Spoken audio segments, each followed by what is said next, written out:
तफसीलात है मलिक अरशद आसिम से जानेंगे। मलिक अरशद आसिम, बताइएगा, परदेशियों की वापसी का सिलसिला शुरू हो चुका है, अड्डों पर कितना रश देखा जा रहा है? जी, अपनों के साथ ईद उल अजहा की छुट्टियां गुजारने के बाद बिलाखिर परदेसी जो है वो अपने काम की तरफ वापस लौटना शुरू हो चुके हैं। लाहौर के जितने भी बस स्टैंड्स हैं इन पे देखा जा रहा है कि फैमिलीज़ जो हैं वो बच्चों के साथ साथ बड़े भी जो हैं वो वही लिबास ज़ेबतन किए हुए हैं जो शायद उन्होंने ईद उल अजहा के मौका पर ज़ेबतन किया था।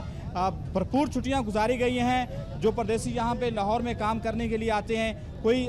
नौकरी करता है तो कोई जो है वो मेहनत मजदूरी करके अपना और अपने ख़ानदान का पेट पालता है। तो जैसे ही ये ईद की छुट्टियां ख़त्म हुई हैं तो बिलाखिर उन्हें अपने इस ठिकाने पे वापस आना था जहाँ पे वो मेहनत मजदूरी करके कमाते भी हैं और फिर साल भर जो है वो खाते भी हैं। इस वक्त हम ये देख सकते हैं कि लाहौर के जितने भी बस स्टैंड्स हैं यहाँ पर लाहौर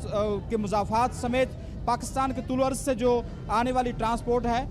इनके ज़रिए जो है वो परदेसी लाहौर पहुंच रहे हैं और ये सिलसिला जो है वो अगले मज़ीद 2 रोज़ तक जारी रहेगा। सोमवार को जो है वो तमाम दफातर में भी हाजिरी जो है वो मुकम्मल तौर पर दिखाई देगी। और इसके साथ मलिक अरशद आसिम, ये बताइएगा कि जो परदेसी वापस आ रहे हैं, यकीनन ईद खत्म होने की, छुट्टियां खत्म होने की एक चेहरे पर उदासी भी देखने में आ रही होगी, क्या मनाज़िर हैं इस हवाले से?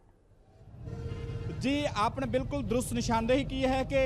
जो 4 दिन छुट्टियां गुजार के वापस आ रहे हैं थोड़े से वो थके और उदासी तो उनके चेहरे पर ज़रूर दिखाई दे रही है, क्योंकि 4 दिन की सेलिब्रेशन वो भी अपनों के साथ, और जब ये ऐसे लम्हात गुजारे जाते हैं अपनों के साथ तो फिर वो याद ज़रूर आते हैं। थकावट चेहरे पे मौजूद है जो वापस आ रहे हैं, और उदासी भी वाज़ेह तौर पर जो वो दिखाई दे सकती है कि